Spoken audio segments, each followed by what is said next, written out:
Tech Sounds presenta Territorio Negocios.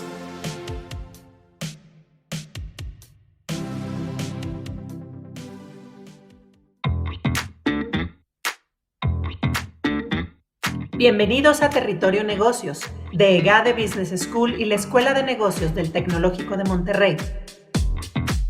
Mi nombre es Katia Villafuerte y hoy seré su guía por este espacio.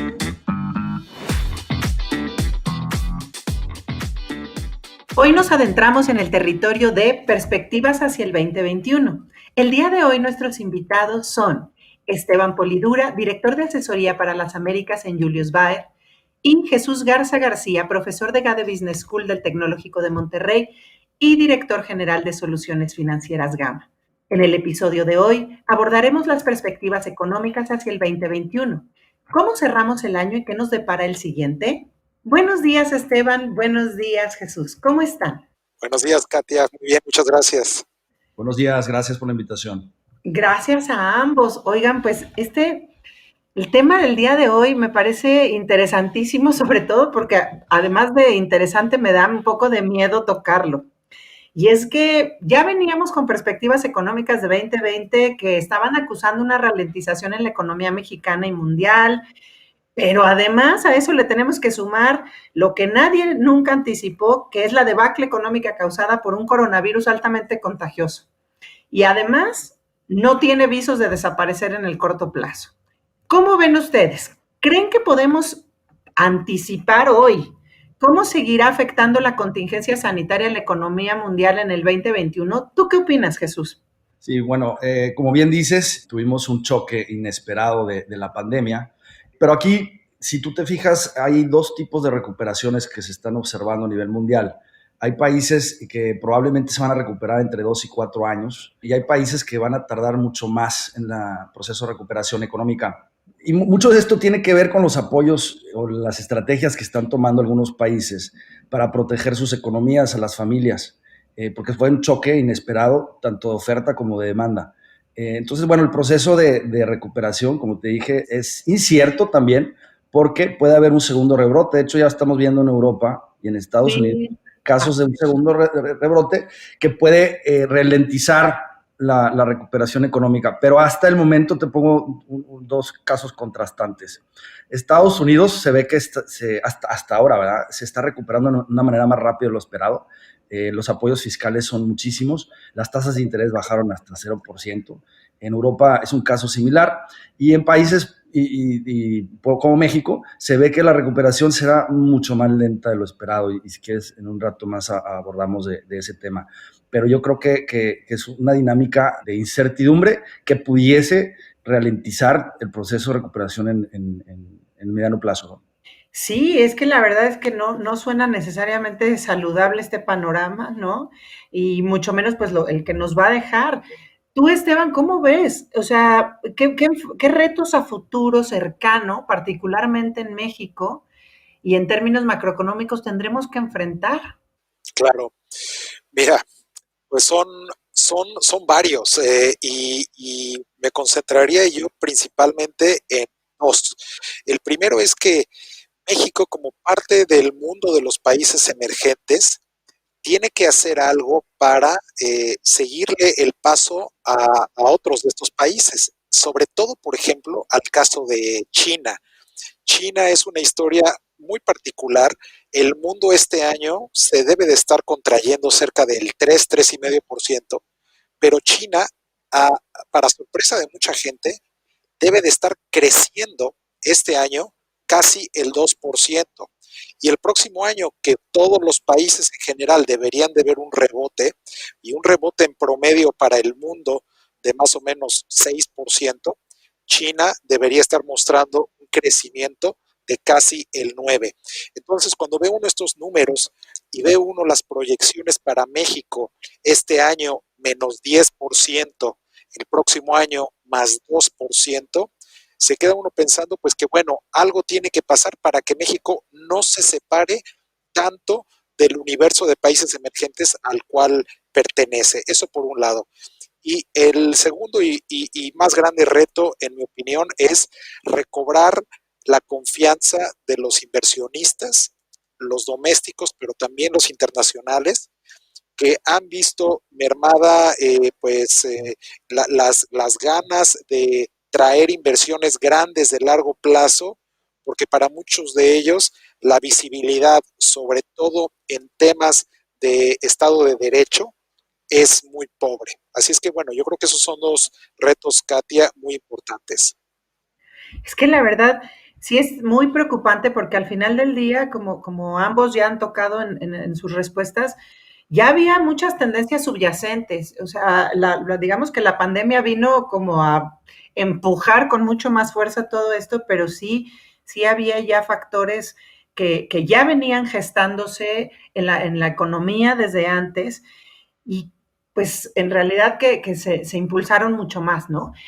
¿Cómo han evolucionado estas tendencias desde tu perspectiva durante 2020, Jesús? ¿Y cuáles crees que prevalecerán o surgirán para 2021? Sí, mira, yo coincido con Esteban. De hecho, si tú ves la inversión fija bruta, llevaba 18 meses en contracción, eso no es nuevo, lleva desde mediados 2018 en caída libre. Tres factores yo asumo principalmente. El más importante es la falta de incertidumbre, muchos proyectos que se cancelaron, relativamente elevadas tasas de interés, pero yo no creo que sea el factor fundamental. Y aversión a riesgo global, recuerda que empezamos con la incertidumbre de la aprobación del TEMEC entre México, Estados Unidos y Canadá, Sí. la aversión a riesgo internacional con China por el tema de la guerra comercial entre China y Estados Unidos, pero mucho tiene que ver con la inversión y me gustaría apuntar los datos 2019 que me parecieron muy interesantes. La economía de Estados Unidos creció cerca del 3%, las exportaciones netas mexicanas también, y aún así la economía decreció 0.3%. Es decir, el apostarle solamente a la demanda externa se me hace un gravísimo error, porque el factor fundamental que detona el crecimiento, no solo de corto, sino de mediano plazo, es la inversión. Ese mismo año la inversión cayó 8%. Y la dinámica de la inversión yo no veo una recuperación de corto plazo. De hecho, el anuncio del gobierno federal de los proyectos, 39 creo que son proyectos de infraestructura, apenas Sí. alcanzan el 1.7 del PIB. Y me gustaría también dar un dato interesante. Hoy en día la inversión sobre PIB se posiciona en 17% del PIB. Y recuerda, los últimos 30 años la inversión sobre PIB en promedio ha sido del 20%, con una tasa de crecimiento en esa época se llamaba mediocre de 2.5. Entonces, si nosotros pensamos que la inversión está por debajo de este rubro, pues el PIB potencial o el crecimiento de mediano plazo creo que será muchísimo menor al 2.5 histórico. Y esto va a repercutir sobre la recuperación del PIB 2018 en varios años, ¿no? Sí, es que además estaba yo revisando, por ejemplo, lo que estaba diciendo la directora del Fondo Monetario Internacional y ella de plano todo estas perspectivas y proyecciones para 2020 y 2021, ella prácticamente las está comparando con el crack financiero del 29 y la gran depresión que le siguió. ¿Tú cómo ves estas tendencias desde tu perspectiva también 2020-2021, Esteban? Mira, acabas de hacer un punto muy importante, sobre todo con comparaciones con una crisis del pasado como la de los años 20, pero con muchas otras. Yo creo, Katia, que es importante mencionar lo siguiente. La mayoría, la mayoría, iba a decir si no es que todas, pero la mayoría de las crisis del pasado han sido causa de uno o varios riesgos sistémicos. ¿A qué me refiero? A que, bueno, en el pasado se otorgó crédito a sectores donde no se debió de haber otorgado. Por ejemplo, el tema de las hipotecas. O se pusieron a disposición de la gente común y corriente productos financieros que no se entendían y que tenían riesgos que la gente no sabía medir. O hubo una especulación en un sector X o Y. Eso es lo que típicamente ha ocasionado las crisis en el pasado. Pero en esta ocasión, Katia, la crisis que estamos todavía viviendo es resultado de un shock externo, no de un riesgo sistémico. ¿Y a qué me refiero con shock externo? A la decisión a conciencia por parte de las grandes economías del mundo de cerrar operaciones con el objetivo de que el virus dejara de propagarse, ¿no? Así es que por eso es que estamos viendo hoy en día unas situaciones de recuperación nunca antes vistas, ¿no? Como tú bien decías, colapsos tampoco vistos desde hace muchas décadas, incluso peores que los de las crisis más intensas del pasado, pero sorpresivamente recuperaciones en forma de letra B chica, V, también muy sorpresivas. Y estas recuperaciones obviamente se dan al momento de reabrir las economías. Ya Jesús mencionaba que en Europa, por ejemplo, pues bueno, se reabrieron las economías, pero ahora hay una segunda ola de infecciones. Así es que hacia adelante yo te diría, Katia, que lo importante es asumir que la parte fácil de la recuperación ya pasó, porque simplemente estaba dependiente de que se reabrieran las economías, y a partir de ahora comienza la parte difícil, porque en primer lugar habrá algunos países que decidan imponer ciertas medidas de restricción o de cuarentenas, como el caso de Francia el día de ayer o en varios otros países, y por el otro lado, la velocidad a la que se ejerzan los famosos estímulos que se han estado anunciando por meses y meses, ¿no? Así es que ahora sí vamos a ver divergencia en la recuperación de los diferentes países, y algunos quedarán atrás y otros irán muy por delante, como por ejemplo mencionábamos el caso de China. Sí, no, y ahí es donde a mí me preocupa, porque, por ejemplo, hablan ustedes de incentivos y que depende mucho la recuperación de la economía de esto, y en México simplemente eso no ha sucedido y estamos totalmente supeditados a que haya una vacuna, y eso pues falta bastante, ¿no? En general también sabemos que los buenos pronósticos económicos pues, siempre se adjudican a toro pasado, ¿no? Y que la economía no es una ciencia exacta. Pero pues tomando en consideración toda esta divergencia, estas economías que pueden o no recuperarse en B, que por si no saben es tocar fondo y hacia arriba directo, pues me gustaría que me plantearan, a ver, dos posibles escenarios económicos, el negativo y el positivo para México. ¿Cuáles serían las perspectivas más halagüeñas y cuáles las más calamitosas que podríamos esperar para el 2021? ¿Tú qué opinas, Jesús? Sí, mira, yo veo una recuperación en México de dos vertientes. La primera, muy dinámica, muy positiva, tiene que ver con el sector externo. El sector manufacturero le ha ido muy bien, los últimos 3 meses está creciendo, y esto obviamente de la mano de la industria estadounidense. Por ese lado, pues un choque favorable. Pero el consumo privado, que es el gasto de las familias, es muy lento, se perdieron muchos empleos. Entonces hay un tema ahí divergente hacia futuro. Ahora, el gobierno ha dado apoyos fiscales muy pobres, de 0.7 del PIB, comparado con 15% del promedio de la OECD y otros países, inclusive en América Latina. Entonces, digo, hay espacio fiscal, yo creo, para inyectar recursos, para proteger a las pymes, que representan más del 70% de los empleos. Y si se da esto favorablemente, sí podrías crecer, yo creo que alrededor del 4%. Ahora, habiendo dicho esto, como no se ve claro que haya este tipo de apoyos para proteger a las pequeñas y medianas empresas, yo creo que el escenario en estos momentos es de un crecimiento el próximo año de 3%. Y ojo, viene de una caída del 10%. Entonces, eso implica, y si como ya platiqué, que el PIB potencial puede ser menor, por ejemplo, al 2%, es una recuperación sumamente lenta. Entonces, creo que va a depender de los apoyos fiscales, y digo fiscales porque la política monetaria, que es la tasa de interés, pues está en incertidumbre en estos momentos sobre si se puede bajar aún más por el tema inflacionario. Entonces, para mí va a ser fundamental las estrategias del gobierno federal para contener esta pérdida de empleos o cierre de empresas pequeñas, que en caso contrario pudiese dinamizar, la recuperación económica el próximo año.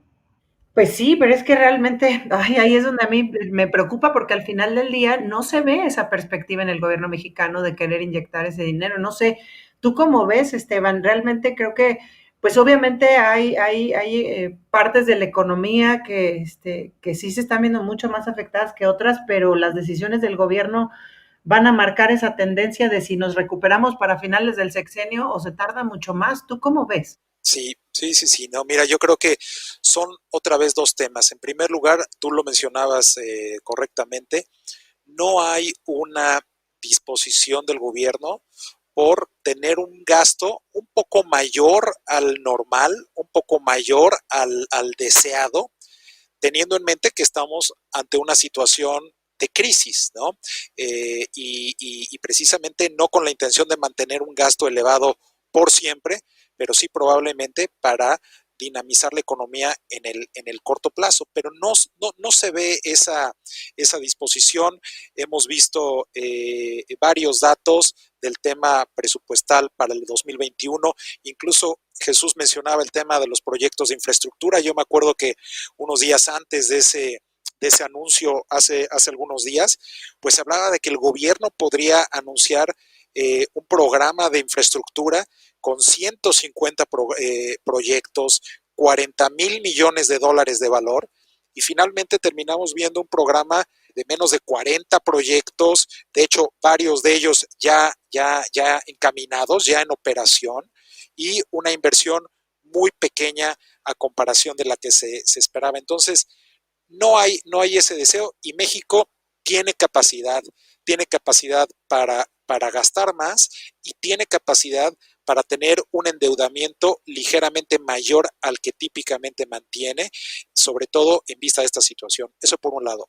Y por el otro lado, Katia, creo que el gobierno, como ejemplo otra vez este programa de infraestructura, sigue muy dependiente de que la iniciativa privada participe junto con él en estas inversiones. Y otra vez creo que aquí el problema no es que la iniciativa privada no tenga recursos, pero el problema es que la iniciativa privada se siente dudosa de poner miles de millones de dólares en proyectos donde se requiere visibilidad de muy largo plazo, pero de muy largo plazo me refiero a muchos años, incluso décadas, por ejemplo, para construir un proyecto de infraestructura, y más aún para operar una concesión de infraestructura.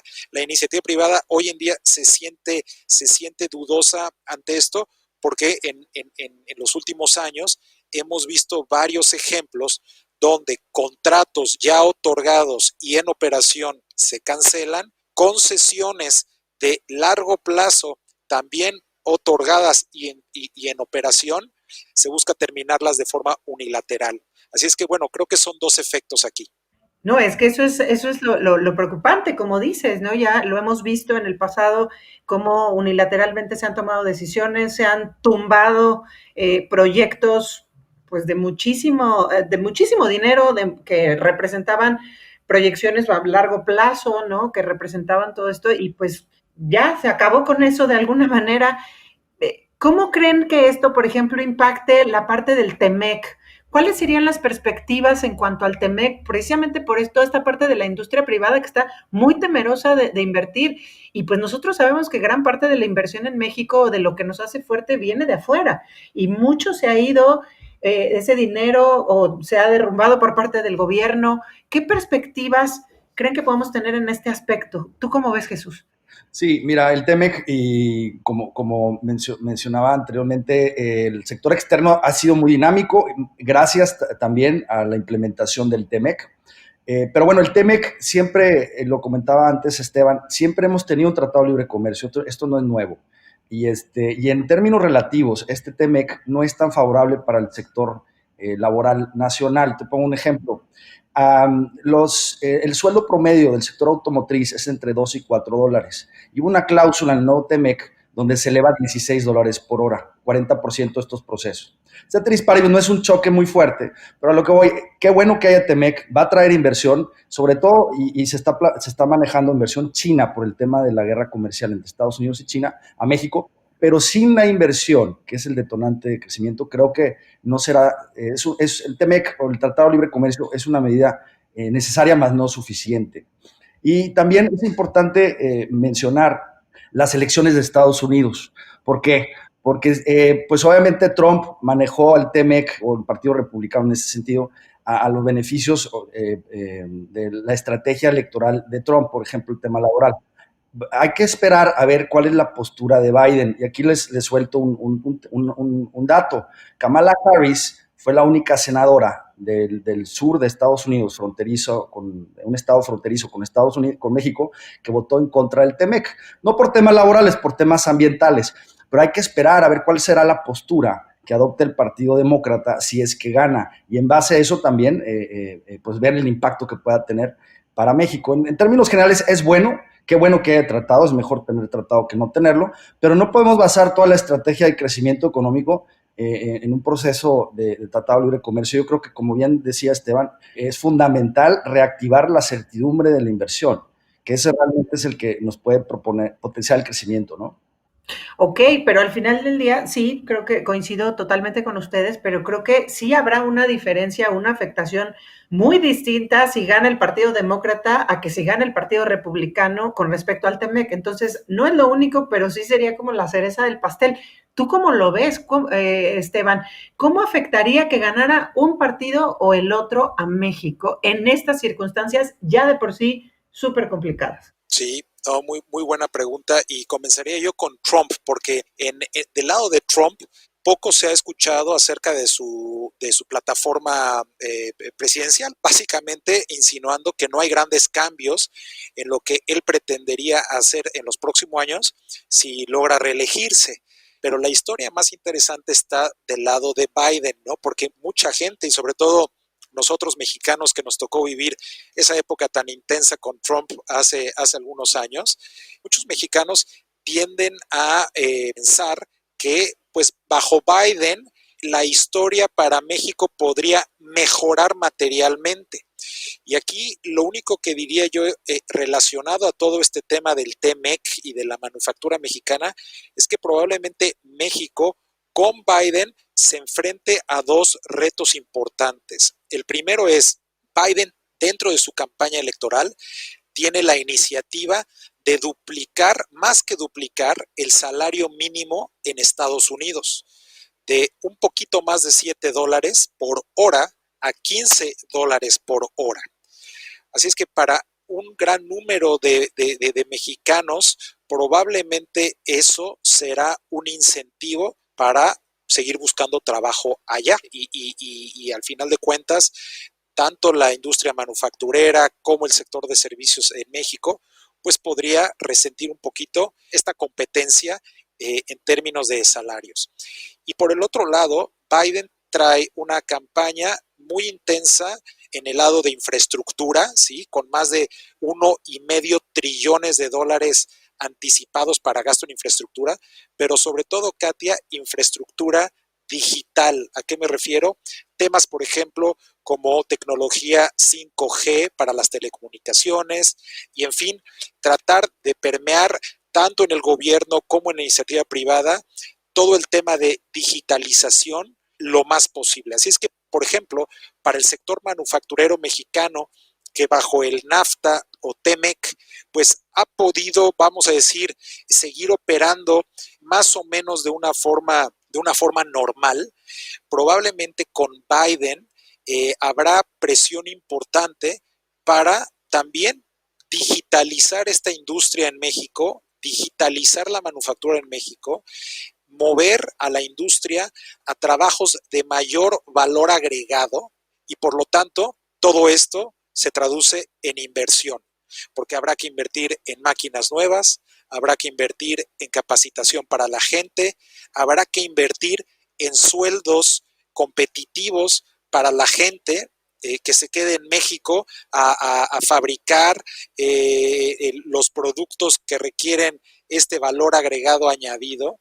Así es que son retos importantes y como decía yo, que como diríamos en México, no hay que irse con la finta de que bajo Biden todo va a ser color de rosa. No, va a haber retos importantes. Ok, o sea, además le echamos, no importa quién gane, va a haber retos de los dos lados. Así es. Ahora, regresando un poco a México, y aquí sí ya esto es como una duda más que me surge a mí. Hablas mucho, obviamente, de la digitalización, perdón, y de, obviamente, tecnología, y obviamente esto me remite a que toda la industria que ha estado, pues en este rubro que ya son digitales o que han tenido la posibilidad de moverse más hacia este lugar, pues realmente, pues ahí van, ¿no? Van avanzando, pero ¿cómo ven ustedes aquí en México todo este sector de servicios, el turismo, de entretenimiento, ¿no? Todo el brick and mortar que le llaman. ¿Cómo reactivar esta parte? Y que sobre todo ustedes están tocando que tiene mucho que ver con esta pérdida de empleo, con esta pérdida pues de que se va a alentar muchísimo más su recuperación. ¿A quién le gustaría contestarme esto? Ya eso fue ya más personal, pero ¿cómo ven ustedes este sector en México? Yo me gustaría nada más, lo que hablas de digitalización y la economía del conocimiento, se me hace muy interesante. Te pongo algunas estadísticas. México invierte en procesos de ciencia y tecnología alrededor del 0.3 del PIB. El anuncio reciente de la eliminación de los fideicomisos es un golpe fuerte para la poca inversión que había en este rubro, este sector. Ese es un punto uno. Y las economías emergentes y desarrolladas están migrando a procesos tecnológicos de una manera muy rápida. No se digan energías renovables, que ya se anunció recientemente que la energía solar ya es más barata que combustibles fósiles. Y nosotros ahí otra vez para atrás, pero bueno, perdón, continúa. Sí, pero a mí lo que me preocupa para el caso mexicano es que es una economía manufacturera y Sí. los procesos de automatización, robotización, van a desplazar muchísimos empleos. Y deberíamos estar pensando hoy en día cómo entrenar o capacitar a la población, los nuevos empleados, para esta migración que se dará de manera muy rápida. A mí sí me preocupa que con estos mensajes de eliminar o de disminuir el gasto o la inversión en ciencia y tecnología y una educación que sigue siendo debajo del nivel internacional, pruebas PISA, etcétera, ¿qué vamos a hacer como país para esta migración? No podemos seguir dependiendo del sector maquilador como eje de desarrollo. Pues sí, ¿cómo ves, Esteban? Sí, no, agregaría yo simplemente que aunado a lo que comenta Jesús, tampoco México puede estar esperanzado a que una moneda débil le va a dar siempre cierta ventaja competitiva contra otras economías, porque al final de cuentas, sectores en México como el sector turístico, que es servicios, tiene una sensibilidad importante ante estos movimientos del tipo de cambio. Y México en las últimas décadas nada más hay que voltear a ver una gráfica del peso mexicano contra el dólar en los últimos 20 o 30 años, podemos ver que es una historia de devaluación. Así es que el sector servicios, sobre todo el turístico, ha tendido a beneficiarse de esto, entradas en dólares de los turistas que llegan y costos en pesos. Pero no creo que sea o haga sentido estar esperanzados en que esta tendencia prevalecerá en el futuro por varias razones, pero la principal, por ejemplo, es que el dólar americano por sí solo es una moneda cara. Ya la estamos viendo o ya lo estamos viendo perder valor contra muchas monedas del mundo. Y el ejemplo claro es el euro, pero otras monedas y también otras monedas en países emergentes.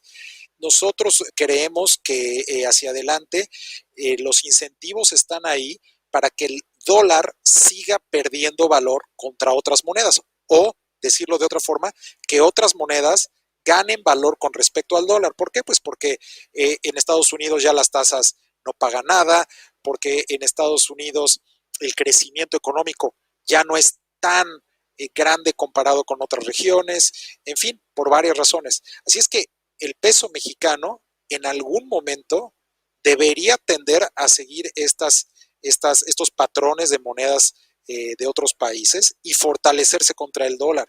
Así es que en un escenario como el que estamos platicando, con los retos que estamos platicando, si además le agregamos un peso mexicano más fuerte, creo yo que el sector servicios, del cual preguntabas, Katia, podría estar sumamente sensible en los próximos años.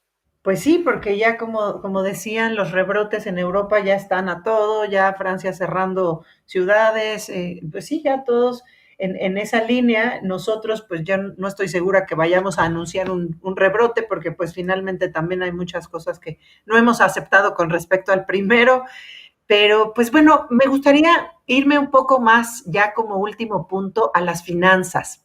En 2008, la crisis se gestó y explotó en el ámbito financiero, ¿no? Aunque rápido se contagió a otros sectores, incluso los hogares. ¿Qué papel van a jugar las entidades financieras en esta crisis, Esteban? ¿Tú cómo ves?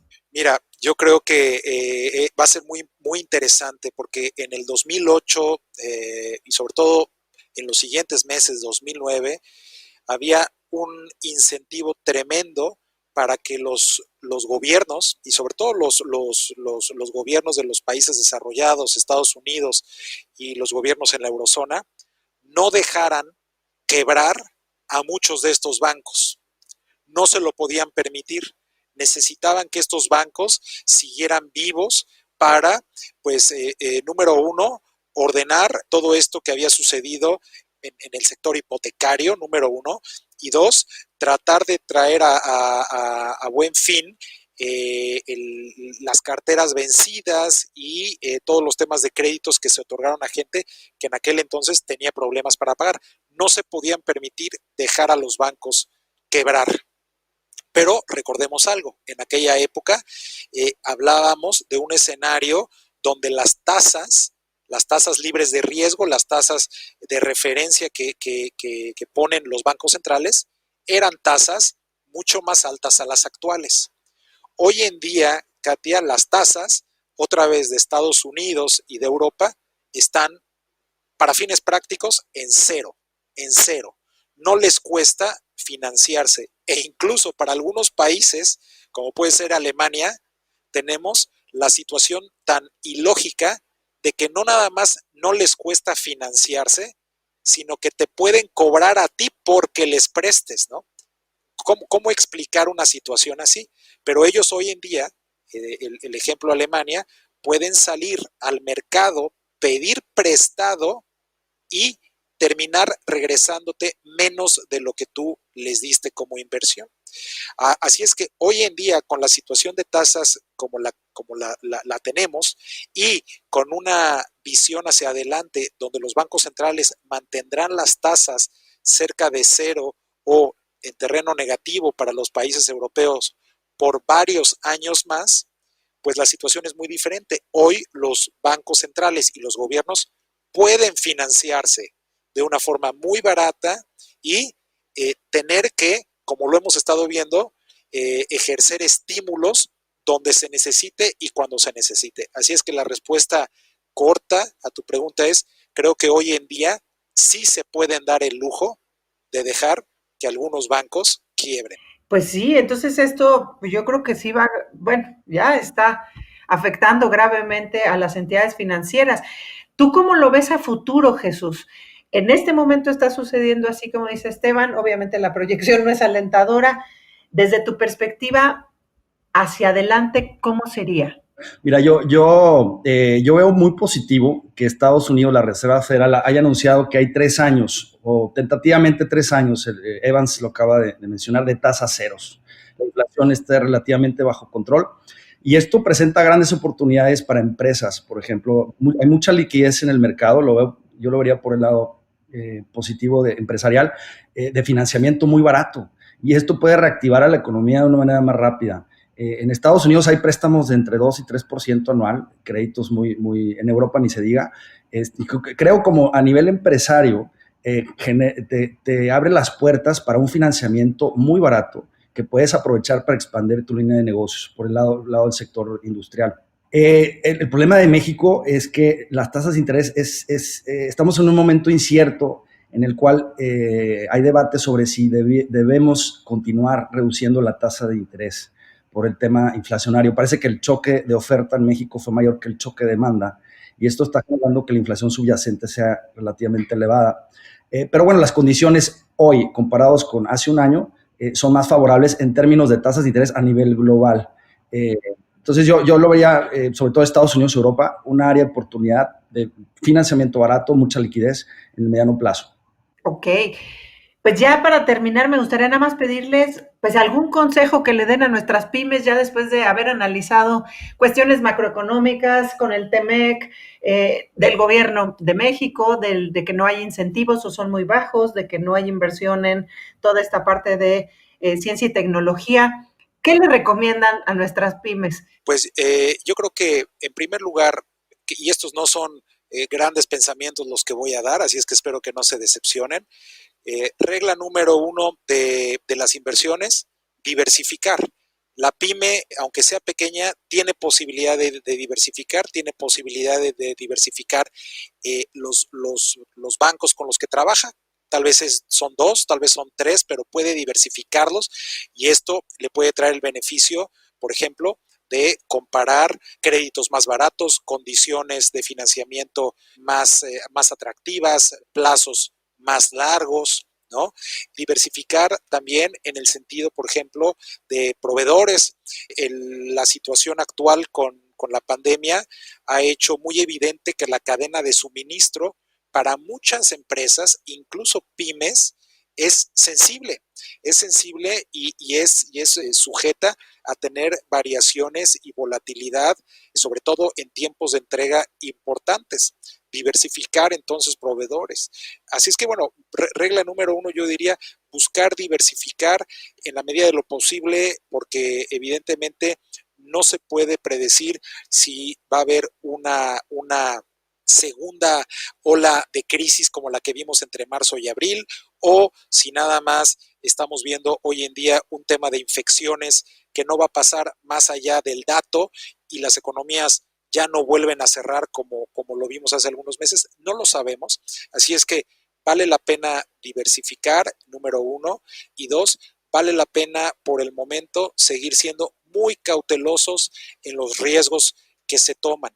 Claramente la situación actual ha hecho que muchas inversiones potenciales se vean muy atractivas, ¿no? Tienes hoy en día la máquina que estabas pensando comprar, que te la venden más barata, el terreno donde te pensabas expandir, que está 30% más bajo en precio que antes de la pandemia, pero creemos que vale la pena seguir manteniendo un perfil muy cauteloso, muy conservador, sobre todo en los siguientes meses, medida que entre ya el 2021 y que podamos tener un poquito mejor visibilidad cómo se desempeña Estados Unidos, quien sea que queda como presidente, a medida que veamos cómo reaccionan los diferentes gobiernos ante esta segunda ola de infecciones en el mundo.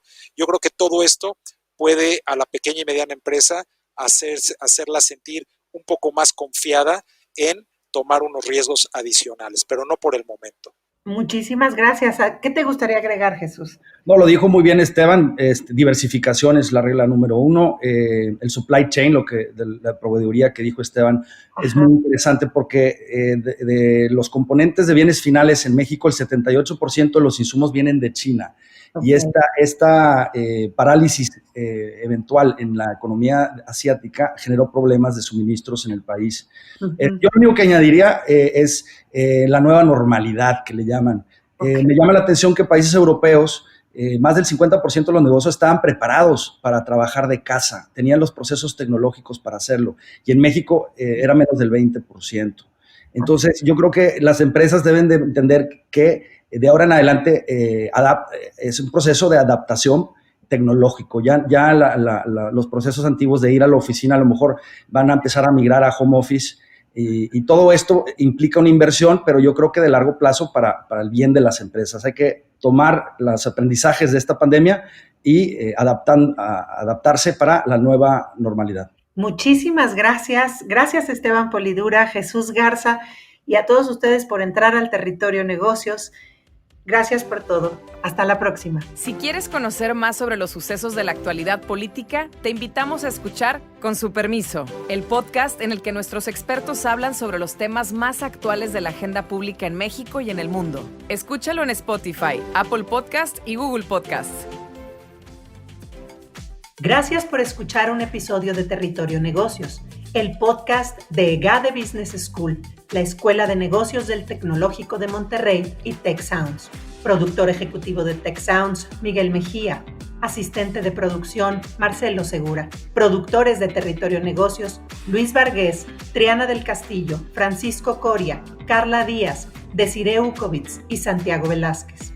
Postproducción, Max Pérez. Los invitamos a escuchar el siguiente episodio de Territorio Negocios y el resto de programas de Tech Sounds en Spotify, Apple Podcast, Google Podcast y en tech.mx/tech-medio sounds.